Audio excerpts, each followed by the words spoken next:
네, 날씨가 오늘 연일하던 맹추위를 뚫고 있네요. 오늘 나눔지를 좀 참고해 주시고요. 혹시 나눔지 없으신 분들은 나눔지를 좀 참고해 주시고요. 우리 오늘 말씀 마태복음 9장 35절로 먼저 우리 38절까지 말씀을 보겠습니다. 오늘 화요일, 수요일 우리가 큐티했던 말씀을 다시 한번 정리하고자 하는데요. 마태복음 9장 35절로 38절까지의 말씀 우리 함께 읽고요. 우리 나눔지 좀 참고하시면서 우리 같이 말씀 보도록 하겠습니다. 마태복음 9장 35절로 38절인데요. 한 목소리로 함께 읽겠습니다. 시작. 예수께서 모든 도시와 마을에 두루 다니사 그들의 회당에서 가르치시며 천국 복음을 전파하시며 모든 병과 모든 약한 것을 고치시니라. 무리를 보시고 불쌍히 여기시니 이는 그들이 목자 없는 양과 같이 고생하며 기진함이라. 이에 제자들에게 이르시되 추수할 것은 많되 일꾼은 적으니 그러므로 추수하는 주인에게 청하여 추수할 일꾼들을 보내주소서 하라 하시니라. 아멘. 마태복음 9장 35절부터 10장 42절까지는요, 마태가 초점 맞추는 것이 있는데 그것은 선교입니다. 왜 제가 선교라고 얘기하냐면, 이제 우리가 계속해서 보겠지만, 그동안은 예수님께서 홀로 그 모든 사역들을 감당해 오셨죠. 그렇지만 이제 9장 35절 이하에서 보면 12 제자들을 통하여서 하나님께서 홀로 감당하셨던 그 사역들을 위임하시고요. 또 그들로 말미암아 이루어 나아가시는 하나님의 그런 사역의 지경을 더 넓혀가고 있습니다. 이것을 우리는 이제 선교라고 얘기를 하게 되는 것이죠. 자, 9장 35절에 보시면 제가 나눔지에도 이렇게 적었는데요. 이 구절은 예수님의 산상순, 지금 우리가 마태복음을 계속 보고 있지 않습니까? 산상순이 5장부터 7장까지 인데 특별히 산상순이 시작하는 마태복음 5장 바로 앞에 마태복음 4장 23절에도 이 구절이 동일하게 적혀져 있습니다. 그래서 이 마태복음을 연구했던 학자들은 이 구절을 일컬어서 도입 부분, 그러니까 커튼콜 하는 거죠. 이렇게 커튼을 쫙 치면서 본격적인 무대가 시작될 때에 도입하는 그런 구절로서 4장 23절에도 이 구절이 있었고요. 9장 35절에도 이 구절이 동일하게 이루어짐으로 말미암아 산상수훈이 시작됐는가 하면 이제 9장 이하에서는 10장 이하에서는 예수님께서 이루어 나가시는 그런 선교, 12 제자로 말미암아 이루어지는 선교가 시작되어짐을 우리들에게 알려주는 그런 본문이다, 그런 구절이다라고 얘기를 하게 됩니다. 자, 35절에 보면요, 예수님은 모든 도시와 마을에 두루 다니셨습니다. 우리가 익히 알고 있지만 한 곳에 머물지 않았습니다. 무리들의 열광에 안주하지 않았습니다. 무리들의 관심과 지지와 인정 앞에 예수님의 마음이 혹하고 빠지지 않았습니다. 예수님은 어떠한 상황이든지 간에 당신의 분명한 목적과 사명에 온 힘을 다하였고 그것 가운데서 당신의 그 길을 걸어가셨죠. 그래서 두루 다니셨습니다. 왜 두루 다니셨습니까? 예수님의 목적은 이 땅 가운데 하나님의 나라를 선포하기 위함이었던 것이죠. 그래서 35절에 보세요. 소위 예수님의 3대 사역이라고 하지 않습니까? 그것이 무엇입니까? 첫째, 가르치신 거죠. 두 번째, 복음을 전파하신 것입니다. 세 번째, 모든 병과 모든 약한 것들을 고치셨죠. 가르치고 전파하고 고치다. 이것이 소위 예수님의 3대 사역 아니겠습니까? 그래서 이 땅의 모든 교회도 예수님의 이 사역을 감당하기 위한 이 땅의 그러한 도구로서 교회가 있기 때문에 교회는 뭐 하는 곳이냐? 교회는 도대체 이 땅 가운데 무엇을 일구고 나아가야 할 것이냐라고 질문을 한다면, 아주 심플하게 대답한다면 이 9장 35절이에요. 가르치고요, 전하고요, 고치는 것입니다. 왜? 예수님이 그 사역을 감당하셨기 때문인 거죠. 말씀을 가르쳐야 되는 거죠. 그리고 복음을 전파해야 됩니다. 그리고 이 땅 가운데 살아가는 우리들의 모든 삶에 육신의 병뿐만이 아니라 우리들의 정신, 우리들의 마음의 황폐함과 무너짐을 다시 한번 회복하고 치유함으로 말미암아 고치고, 그리고 온전한 그리스도인의 그런 삶의 모습을 가지고 이 땅 가운데 하나님의 나라를 구현하게 되는 것. 이것이 바로 우리가 붙잡아야 할 것이고, 또한 우리 교회가 이것을 위하여서 주님 모시는 그날까지 나아가야 하는 것 아니겠습니까? 그런데 저는 묵상을 하면서 이런 생각을 했어요. 가르치고 전하고 고쳐야 되는데 이 순서를 한번 뒤집어 보세요. 고치고 전하고 가르친다. 이렇게 가지 않았다는 거예요. 자, 이걸 우리가 좀 깊게 생각해 보셨으면 좋겠습니다. 고치고 전하고 가르치는 게 아니에요. 다시 말할까요? 언제나 우리들의 마음속에 걸리는 것은 뭐냐면 이제 조건인 거죠. 내 병을 낫게 해주신다면, 정말 내가 하고 있는 일들 속에 하나님의 그런 축복을 부어주신다면, 우리가 부모로서 이 땅 가운데 사는데 우리 자녀들이 정말 원하는 것, 또 이루고 싶은 것, 네, 정말 저도 그걸 원하는데요. 그렇게 살게 해주시면, 이란 이 전제 조건, 이란 단서가 언제든지 우리들의 마음속에 한편으로는 올무가 되지 않습니까? 이것을 해주시면, 이것을 고쳐주시면, 이것을 치유하게 해주시면, 근데 주님의 사역은 그렇게 이루어지지 않았다는 거죠. 고치고 전하고 가르친 게 아니라 가르치고 전하고 고쳤다는 것입니다. 이 순서를 우리는 진짜 붙잡아야 할 것입니다. 왜냐하면 그리할 때에, 오늘 뒤에서도 제가 말씀을 나누겠지만, 주님의 부르심 앞에 우리들의 자원함의 이야기가 나올 때에 우리들의 의로움과, 우리 권사님도 기도하시면서 그 얘기를 했지만, 우리들의 욕망과 탐욕의 이야기로서 그럴싸한 자원함 얼마든지 나올 수 있거든요. 근데 그것이 아니라 정말 주님께서 부르셨기 때문에 내가 이 자리에 있는 것이고, 주님께서 부르셨기 때문에 내가 이 사역을 감당한다는 것, 그거 더 이상 그 이하 그 이상 그 이하도 아니지 않습니까? 바로 그 길을 우리가 걸어갈 때에 하나님의 참된 기쁨이 우리들 삶 가운데 이루어지게 되는 것이죠. 자, 첫 번째, 오늘 9장 35절을 통하여서 성교의 그런 도구를 통하여 사역이 확장되어짐을 알리고 있습니다. 그러면서 두 번째 보세요. 9장 36절로 38절까지를 보면 성교의 동기를 이야기를 하고 있습니다. 먼저 36절을 한번 잘 보세요. 예수님의 행하시는 바를 좀 보시면 좋겠는데요. 무리를 보셨어요. 무리를 보셨어요. 자, 보시고 무리들은 괴롭힘을 당하고 지쳐 있었고, 36절 뒤에 보면 마치 목자 없는 양과 같이 기진하고 고생하였죠. 그 모습을 주님께서는 보셨습니다. 여러분, 우리가 본다는 이 이야기를 그냥 스쳐 지나가는 것으로 주님께서는 의미 없이 보신 것이 아니라 그 모든 것 하나하나 가운데 하나님의 진정한 마음을 품고 보게 되신 거죠. 그 마음이 무엇입니까? 두 번째, 불쌍히 여기시니죠. 불쌍히 여기시니. 개역 예전 성경에는 뭐예요? 민망히 여기시니. 이 말은 무슨 말이죠? 긍휼히 여겨서 마음이 움직인다는 그 마음의 깊은 이야기입니다. 단지 감정적으로 불쌍하다, 안타깝다, 안 됐다. 우리가 이렇게 TV를 보면 뭐 유네스코나 아니면 유엔 기관을 통하여서 어려운 이웃들에 대한 그런 스토리들이 나오지 않습니까? 또한 도와달라고 이렇게 함께 해달라는 그런 광고나 이런 짤막짤막한 이야기들을 보게 되죠. 우리가 딱 봅니다. 그럴 때 우리들 마음속에 어떻게 하면 좋지? 안타깝다. 네, 그 마음이 당연히 들죠. 근데 어떻습니까? 그 마음이 한편으로는 우리들 그냥 감정의 자극으로 끝날 때가, 저도 마찬가지거든요. 안 됐다. 그냥 이것으로 그냥 끝난다는 거죠. 근데 오늘 이 주님의 이 마음은 무엇입니까? 불쌍히 여기다라는 것은 단지 감정적인 이야기가 아니라 이 감정이 결국은 나의 손과 발을 움직이게 되어지는 삶의 동력으로서 나타나는 마음의 중심이라는 것이죠. 그래서 어떻게 합니까? 보셨고 불쌍히 여기는 그 마음으로 인하여서 주님은 당신의 모든 사역들을 감당하셨고, 주님 홀로 이 사역만이 아니라 이제는 제자들로 하여금 그 사역을 함께 감당케 되어지는 길로 열게 되시더라는 거죠. 자, 세 번째 한번 보세요. 주님께서 제자들에게 이렇게 말씀하시죠. 37절에 추수할 것은 많되 일꾼이 적다.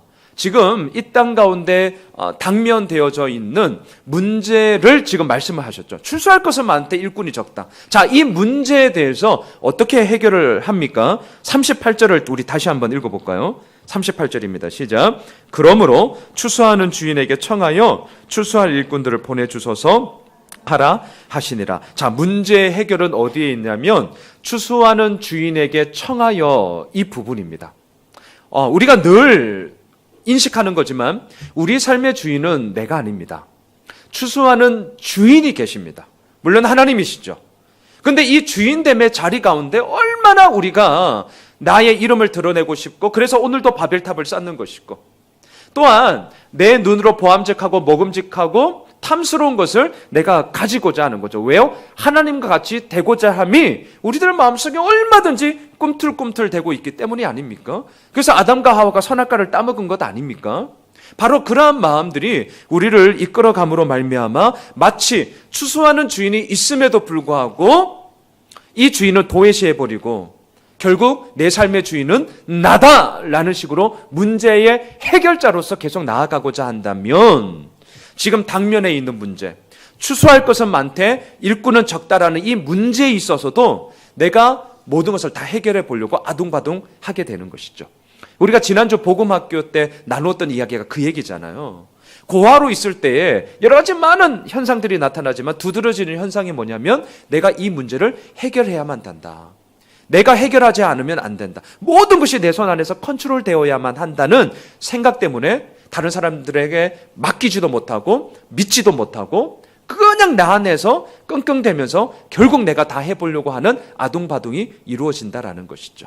이 의식 속에 나의 정체성이 어디에 있습니까? 내가 주인이라는 이것 때문에 그런 것이죠. 그래서 주님께서는 오늘 분명하게 말씀하십니다. 추수하는 주인에게 청해라. 너희들이 주인이 아니다. 하나님께서 주인이시기 때문에 너희들에게 문제가 있는가? 이 땅 가운데 당면엔 문제가 있는가? 그 주인에게 청하여 이르되 그 모든 문제들을 아뢰며 하나님의 인도하심을 구해라 라고 얘기를 하는 것이죠. 자, 보시고 불쌍히 여기시고 또한 주인은 하나님이시다라는 이 의식을 가지고 나아갈 때에 선교의 진정한 동기가 이루어진다는 것을 우리는 보게 되는 것입니다. 자, 그러면서요, 여러분 10장 1절로 넘어가 보실까요? 우리가 아까 읽지는 않았는데요. 자, 10장 1절을 우리 함께 읽도록 하겠습니다. 시작. 예수께서 그의 12제자를 부르사 더러운 귀신을 쫓아내며 모든 병과 모든 약한 것을 고치는 권능을 주시니라. 자, 기억하십시오. 우리들의 자원함보다 앞서야 될 것은 주님의 부르심입니다. 이거 정말 잊지 마십시오. 왜냐하면 우리들의 자원함 가운데 이루어 나아가고자 하는 마음속에는 나의 이름을 드러내고 싶은 마음도 있고요. 내가 뭔가를 이루었다, 고로 외식하고 싶고 이 이름 속에 나의 명예를 추구하고자 하는 마음의 탐욕의 이야기가 언제든지 우리들 가운데 꿈틀꿈틀 되기 때문입니다. 그렇기 때문에 우리들의 자원함 너무 좋습니다. 우리 교회가 개척을 하고 이제 5개월째 접어들고 있는데 저는 너무나도 감사함이에요. 우리들은 모두가 함께 자원함으로 교회를 세워나가고 있기 때문에 그렇죠. 하지만 저도 마찬가지지만 그런 모든 자원함의 이야기 속에 진정한 동기가 뭐냐라는 거죠. 결국 주님의 부르심이 아니라면 우리는 언제인지는 모르겠지만 반드시 꺾이게 되어 있습니다. 그리고 이게 뭐지? 내가 생각하는 그림과 모든 것이 어떻게 다 맞을 수 있겠어요? 목사인 저도 마찬가지거든요. 어찌 내 생각과 모든 그림이 다 아구가 맞을 수 있겠습니까? 내 그림과 생각하는 그림이 현실에서 이루어지는 그림이 아구가 맞지 않을 때 불편함이 이루어지죠. 이제 그 불편함이 이루어졌을 때에 더욱더 성숙함의 길로 나아갈 것이냐 아니면 이제 빠이빠이 하고 이제 헤어질 것이냐 결국 이 싸움이거든요. 이 싸움을 우리 교회는 계속해서 나아가게 될 거예요. 문제는 뭐죠? 그 싸움의 기로 속에서 우리가 진짜로 하나님의 사람으로서 우직하게 설 수 있는 것은 딱 하나라고 저는 생각을 합니다. 그것은 뭐냐면 주님이 부르셨냐라는 거예요. 주님이 부르셨냐. 여러분 잊지 마십시오. 나의 자원함보다 앞서 우리가 반드시 점검해야 될 것은 주님의 부르심이에요. 그래서 10장 1절에 보면 예수께서 그의 12제자를 부르셨어요. 12제자가 자원함으로 주님 제가 여기 있사오니 저를 사용하여 주시옵소서라고 간 것이 아닙니다. 주님께서 그들을 언제든지 다 부르셨다는 거죠. 그리고 뭘 하십니까?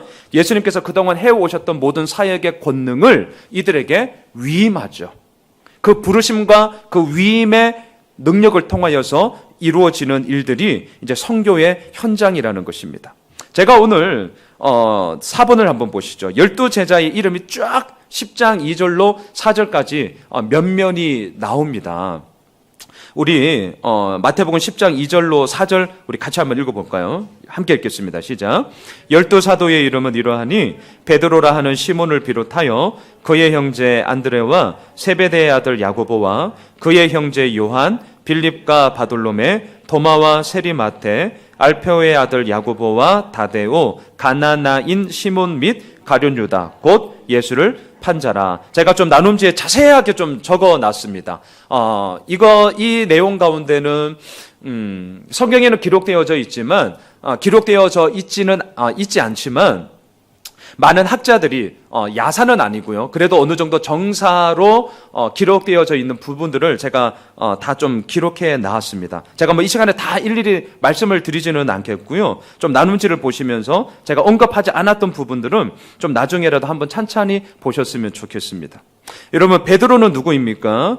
갈릴리의 어부였죠. 그 베드로를 주님께서 부르셨기 때문에 예수 그리스도의 제자로서 그의 모든 사역을 감당했습니다. 안드레 역시 베드로의 형제였죠.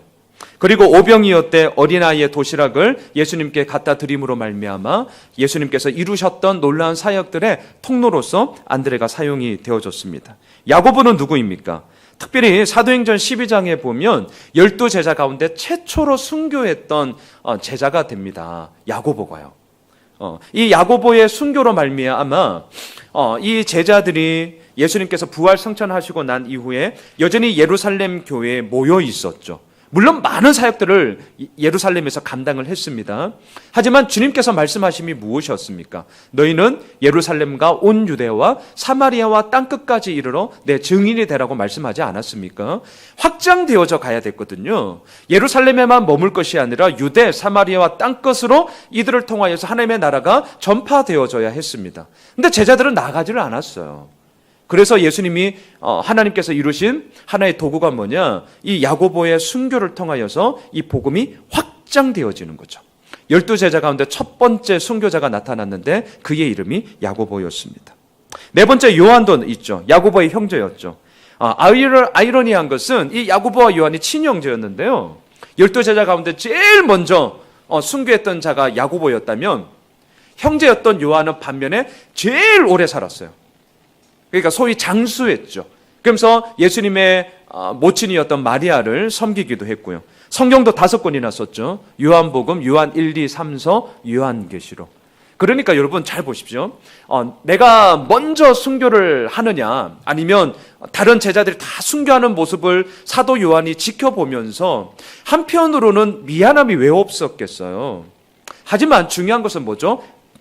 빨리 죽든지 아니면 뭐 오래 살든지 여하튼 다 죽는 건데 오래 살든지 간에 그 때에 대한 부분은 나의 소관이 아닌 거잖아요.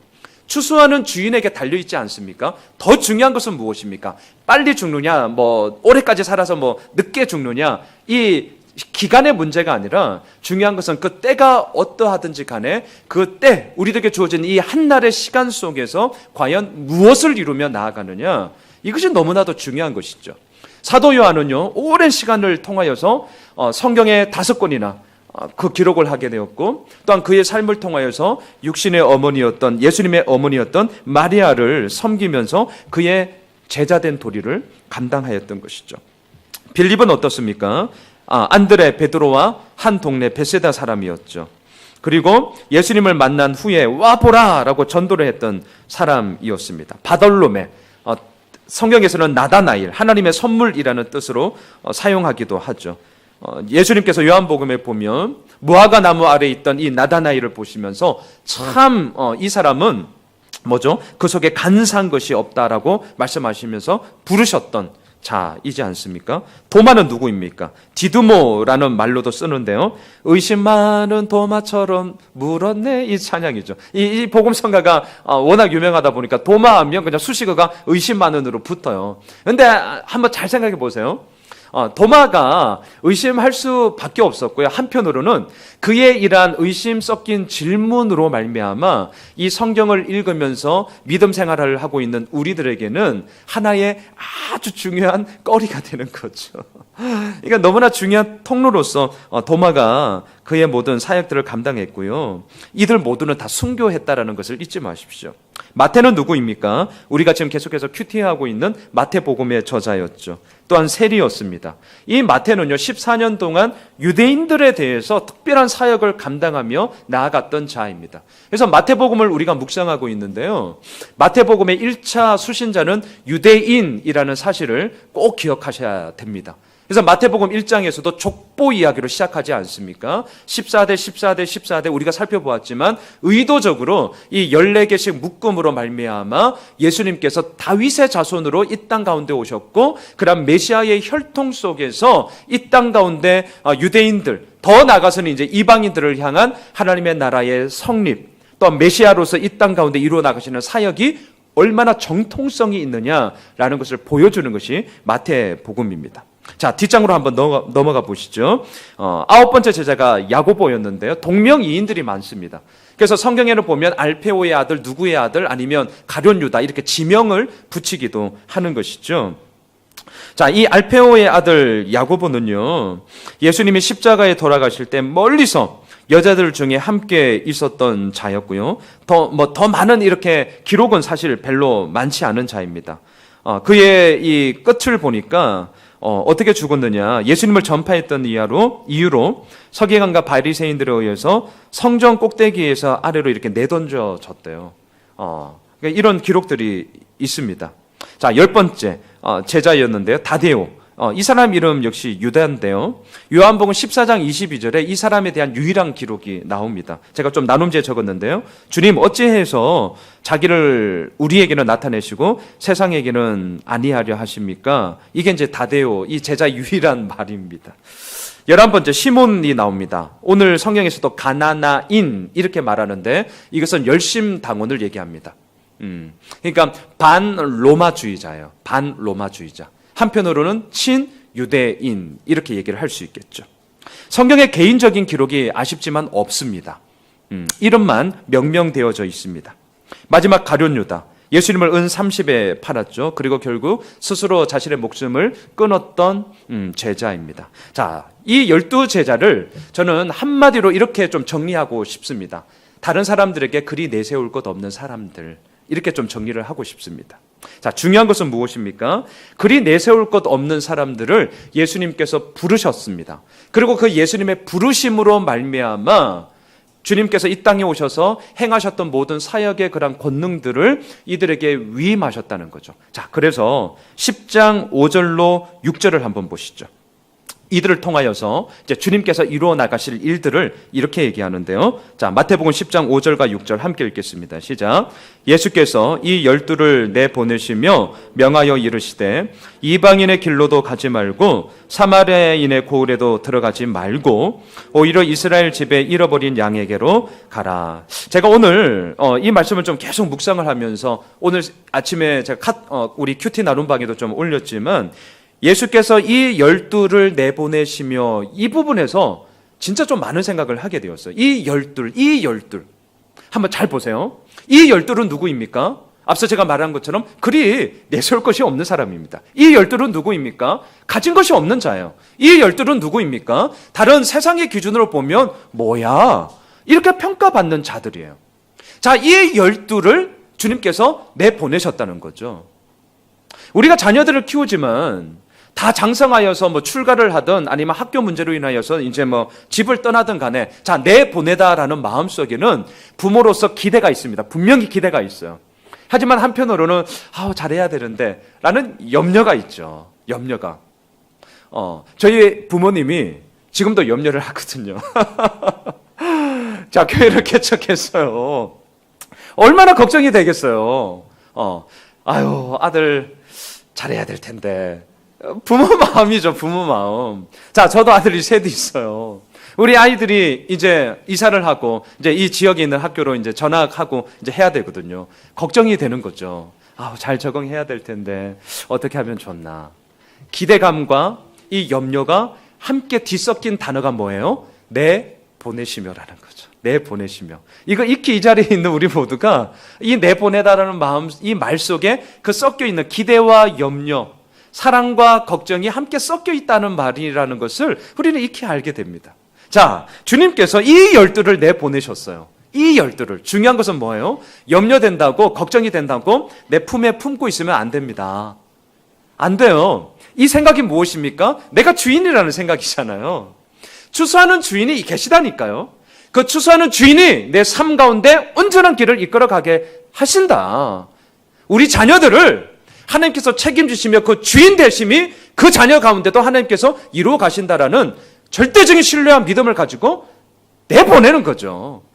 그럴 때에 하나님께서 행하시는 일을 우리는 경험하게 되는 것 아니겠습니까? 자, 내보내시면서 명하셨어요. 뭘 얘기합니까? 이방인의 길로도 가지 말고 사마리아인의 고을에도 가지 말라. 어디로 가라고 하시죠? 이스라엘 집에 잃어버린 양에게로 가라. 자, 그럼 이 말은 무슨 말입니까? 이방인들, 사마리아인들은 필요 없는 것인가? 아니에요. 그런 얘기가 아닙니다. 이 얘기는 이런 거예요. 여러분, 단기 선교를 지금 얘기합니다. 단기 선교. 지금 이 본문은 단기 선교예요. 제가 비유를 든다면. 자, 단기 선교. 말 그대로 짧은 시간 안에, 한정된 시간 안에 우리가 목표했던 바를, 우리가 이루고자 하는 바를 이루고 돌아와야 돼요. 무작정 지금 시간을 넓혀서 장기 선교사로 헌신한 자들이 아닙니다. 물론 예수님께서 부활 승천하시고 난 이후에 이들의 삶이 어떠한 것인지를 우리가 앞서 좀 한 사람 한 사람 나누어 보았지만 그때서야 이들의 온 삶을 다 던져서 하나님의 나라를 위하여서 순교했죠. 하지만 지금은 첫 번째 발걸음, 첫 번째 스텝을 때는 단기 선교를 먼저 맛보는 거예요. 그러다 보니까 무한정 시간을 다 줄 수가 없습니다. 모든 대상을 향하여서 지금은 아직 때가 아니어서 나아갈 수 없습니다. 그래서 주님께서 이 사명의 한계를 딱 국한시킨 거예요. 이방인들이 하찮아서 사마리아인들이 필요 없어서가 절대 아닙니다.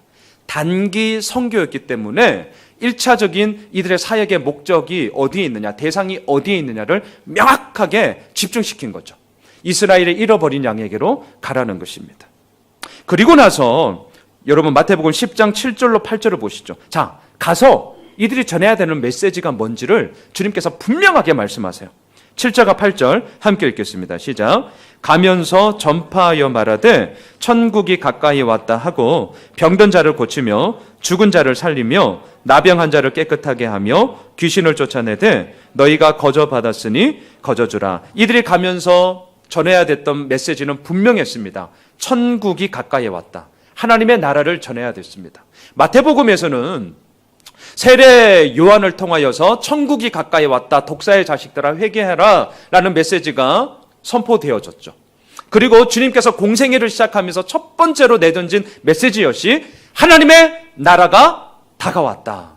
하나님의 나라가 이 땅 가운데 임하였다 라는 메시지로 하나님의 나라를 선포하시면서 당신의 사역을 시작하였습니다.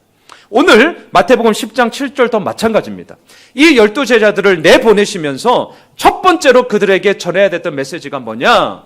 동일합니다. 천국이 왔다는 것이죠. 예수님의 사역은 하나님의 나라를 위한 것이었습니다.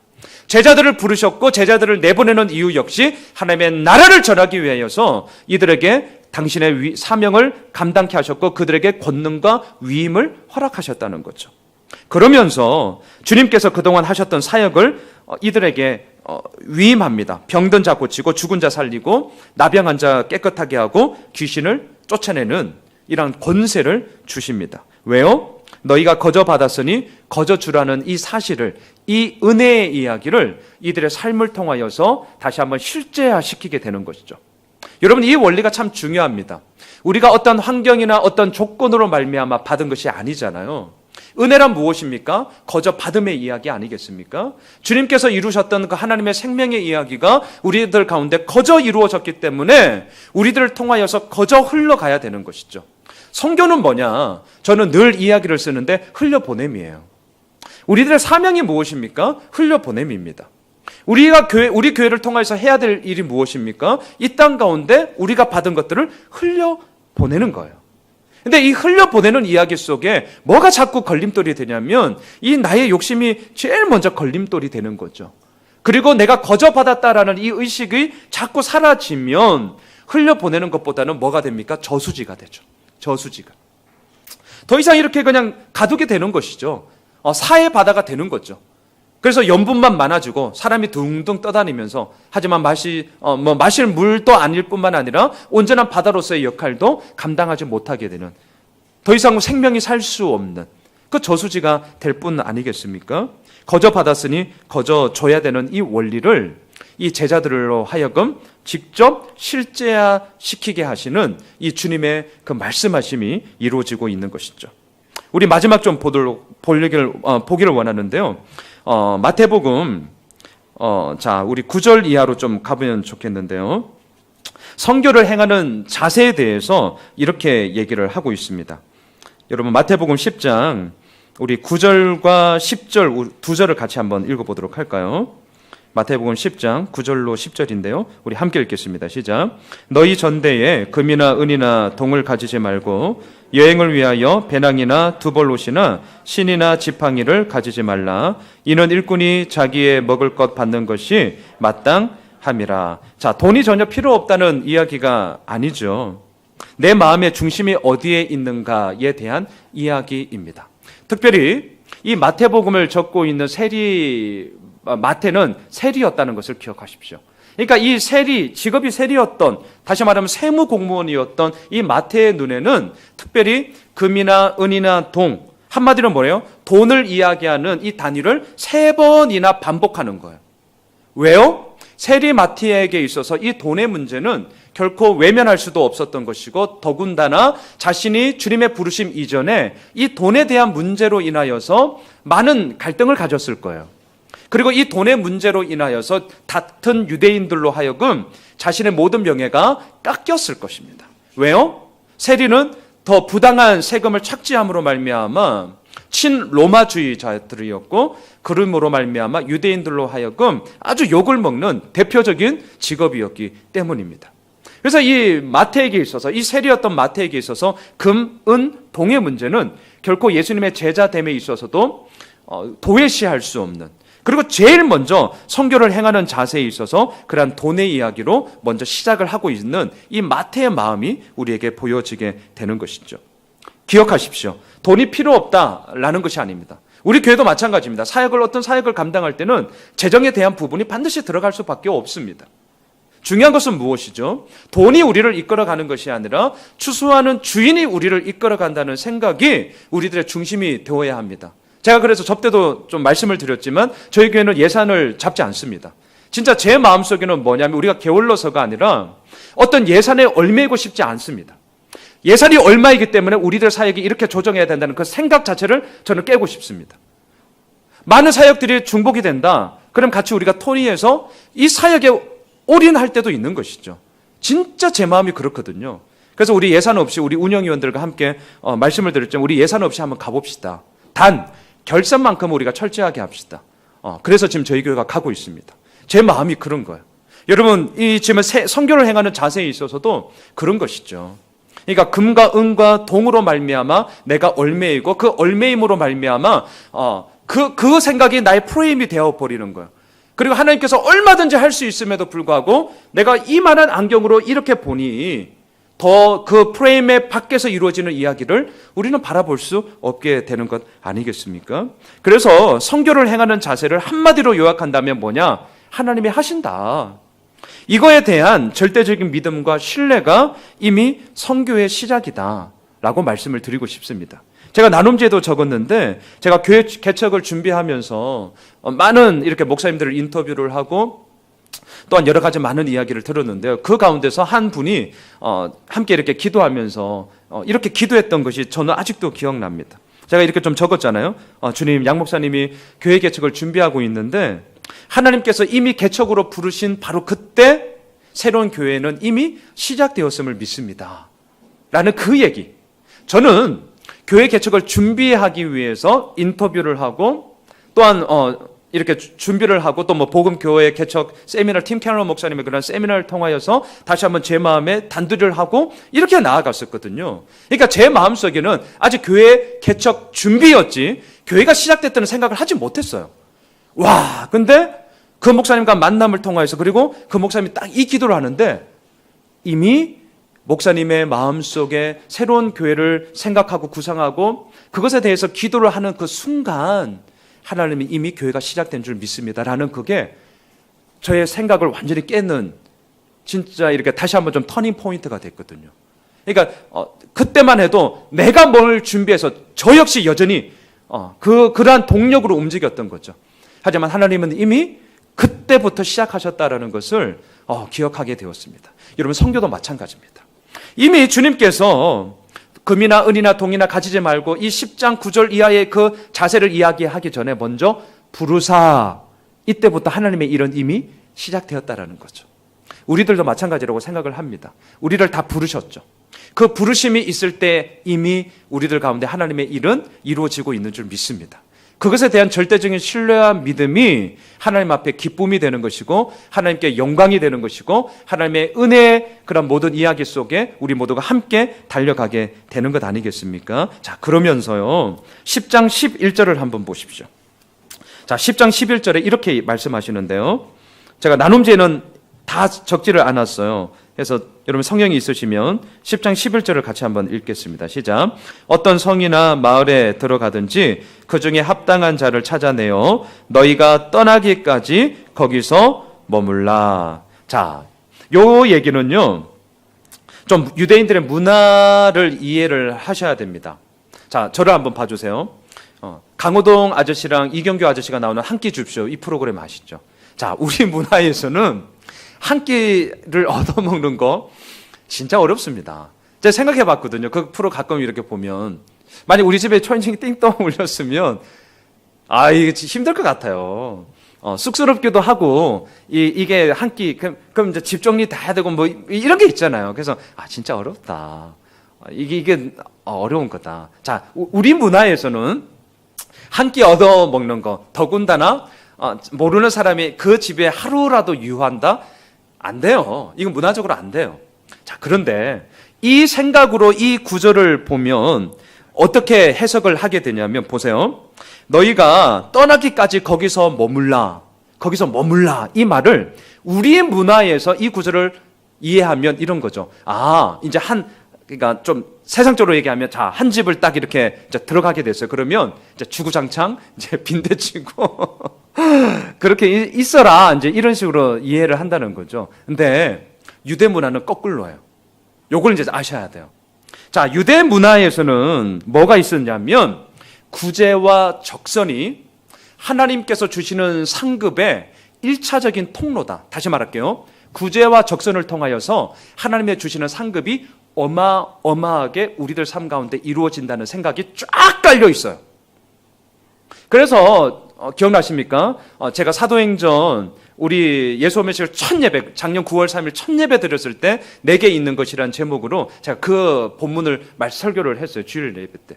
구제와 적선이 그들에게 모든 삶의 유용함으로 있었기 때문에 이들은 얼마든지 구제와 적선을 했어요. 더군다나 하나님의 일을 감당하는 선지자든 아니면 이 당시에 복음 순회자들이 많았거든요.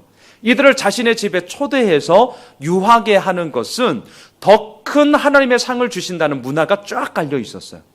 우리와 반대라는 것을 잊지 마세요. 그래서 복음 순회자나 이 전도자들이 어느 동네에 딱 들어갔을 때 한 끼 줍쇼 프로가 아니라 와! 어서 오세요. 선교사님, 오늘날로 말할게요. 선교사님, 저희 집에 꼭 와주세요. 이런 분위기였어요. 요걸 잘 생각하셔야 돼요.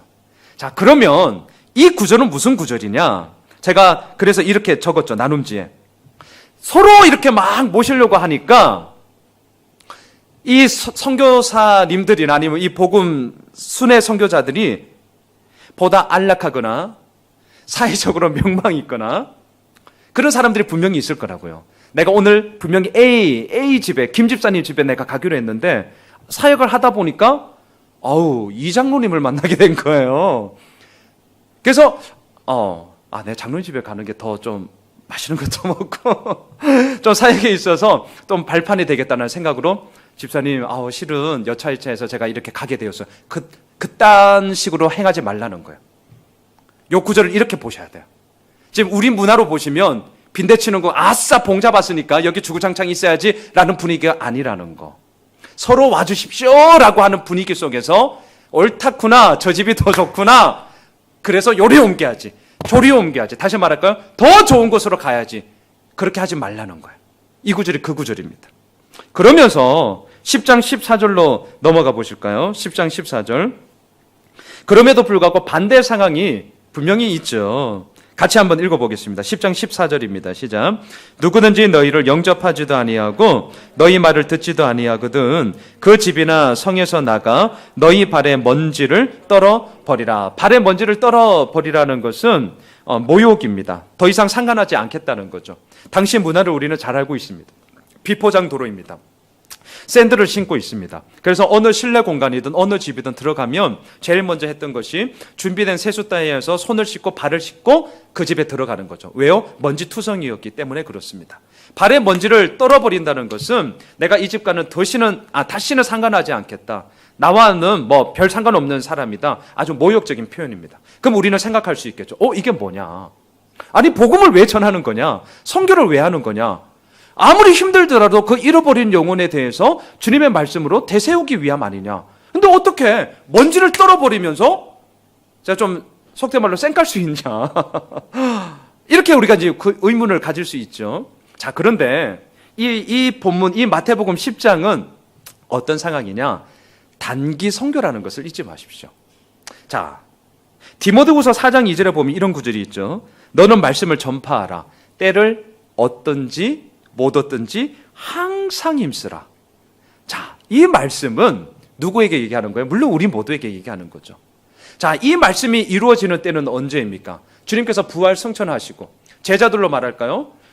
예수님께서 부활 승천하시면서 예루살렘, 유대, 사마리아 땅끝까지 내 증인이 되라 라는 그 이후에 사도행전의 삶을 보십시오. 어떻게 합니까? 때를 얻든지 못 얻든지 이 사도들은 힘썼습니다. 이때는 온 힘을 다했어요. 먼지에 발을 떨어버린 적이 없어요. 이걸 기억하셔야 됩니다. 지금 이 마태복음 10장은 단기 선교였기 때문에 아주 집중된 시간과 아주 제한된 여건 속에서 이들의 사역이 어떻게 이루어지는지를 봐야 됐던 단기 선교였어요. 그래서 그 집에 머물 수가 없었던 거죠. 하지만 장기 선교는 어떻습니까? 올인하는 거죠. 디모데후서 4장 4장 2절 말씀처럼 때를 얻든지 못 얻든지 올인하는 거죠. 목회자도 마찬가지지 않습니까? 로컬 처치로서 이 교회에서 때를 얻든지 못 얻든지 제 삶을 통하여서 증거해야죠. 왜? 단기 선교가 아니니까. 나의 삶을 통하여서 하나님의 나라를 이루겠다는 그 사명하에 가는 자니까. 이걸 좀 꼭 기억해 주시면 좋겠습니다. 말씀을 정리할게요. 우리가 화요일, 수요일 그리고 마태복음 10장은 42절까지 주님께서 이 제자들을 내보내시면서 계속해서 명하여 이루시는 말씀을 우리가 계속 큐티하게 됩니다. 바라기는 다시 한번 이 말씀을 강조하고 싶습니다. 이 12를 내보내시며 라고 할 때 그 주님의 그 마음을 우리가 계속 좀 읽었으면 좋겠습니다. 이 12는 보잘것 없다니까요. 이 12은 세상의 기준으로 뭔가 가진 자가 아니었습니다. 이 12는 많은 사람들로부터 지탄을 받고 뭐야 이런 식으로 평가받는 사람이었습니다. 하지만 그들을 부르셨고 그들을 내보내시면서 하나님께서 주신 그 권능을 주님께서 제자들에게 위임하심으로 하나님의 나라를 선포케 하셨다는 거죠. 우리가 바로 그 이야기 속에 있습니다. 우리의 삶의 현장이 어떠하든지 간에 우리는 그 부르심 앞에 나아가는 거죠. 그리고 그 부르심 속에 왜 힘겨운 일이 없겠습니까? 왜 마음 아픈 일이 없겠습니까? 왜 내 그림 안으로만 모든 것이 다 이루어지겠습니까? 어긋나는 그림들이 늘 있는 것이죠. 그때 주님께서 나를 부르셨기 때문에 오늘도 나는 이 자리를 걸어간다. 그리고 여기에서 내가 추수하는 주인에게 문제가 있을 때는 청함으로 말미암아 내가 나아간다. 라는 이런 믿음의 견고함을 우리가 다시 한번 세우며 나아갔으면 좋겠습니다. 그러한 믿음의 여정을 함께 걸어가는 저희들 모두가 되시길 주님의 이름으로 축원합니다.